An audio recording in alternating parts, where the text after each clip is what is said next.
আজকে আমি বানাবো ডালিয়া। এখানে আমি সব সবজি কেটে রেখেছি। ভেন্ডি আছে, টমেটো আছে, বাঁধাকপি আছে, ফুলকপি আছে, গাজর আছে, ধনেপাতা আছে, এরপরে ফরাস আছে আর মিষ্টি কুমড়ো আছে। তোমরা তোমাদের মতন মানে পরিমাণ মতন সবজি নিয়ে নেবে আর মশলা তোমাদের পরিমাণ মতন দেবে। আমি একটুখানি বানাচ্ছি আমার আর আমার শ্বশুরমশাইয়ের জন্য, তাই আমি একটু করে বানাচ্ছি।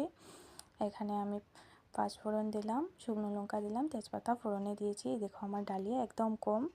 এখানে আমি মিষ্টি কুমড়োটা দিলাম, মিষ্টি কুমড়ো দেওয়ার পরে আমি ফোড়াশ দিলাম, ফুলকপি দিলাম, গাজর দিলাম, বাঁধাকপি দিলাম আর এখন ভেন্ডি লাস্ট ভেন্ডি দিলাম। ভেন্ডি দেওয়ার পর এটা একটু মিলিয়ে নেবে, নাড়িয়ে চাড়িয়ে। তারপর হলুদ দিয়ে একটু ধনে জিরে গুঁড়ো আর শুকনো লঙ্কা গুঁড়ো দিয়ে এরকম হওয়ার পর একটু পরিমাণ মতো তোমরা তোমাদের মতন জল দেবে। এরকম হয়ে আসলে কাটা টমেটো আর চিরা কাঁচা লঙ্কা দিয়ে দেবে। চিরা কাঁচা লঙ্কা দেওয়ার পর তোমরা এই ডালিয়াগুলি দিয়ে একটু নাড়াচাড়া করবে একটু সময়।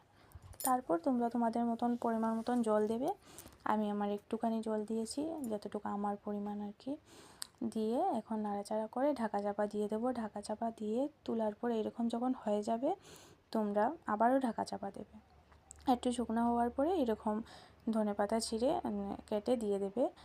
আর লাস্টে একটুখানি বেশি না ঘি দিয়ে নাড়াচাড়া করে নামিয়ে নেবে। দেখো কালারটা কি সুন্দর হয়েছে, টেস্টি হয়েছে। এই যে আমার শ্বশুরমশাইয়ের জন্য আমি নিলাম, দেখো খুব টেস্টি হচ্ছে। আর এখন আমিও একটু আমার জন্য নিয়ে নিলাম, খেয়ে দেখাই তোমাদেরকে। একটু লেবু চিপে নিয়েছি, ডালিয়াটা মুখে দিয়েছি, কি মানে আমি নিজেও ভাবিনি এটা আমি বানিয়েছি। টেস্টি হয়েছে, তোমরাও এরকম খেয়ে দেখবে, খুব টেস্টি হবে। আর ক্ষীরাটাও মুখে নেবে, অনেক টেস্টি লাগবে।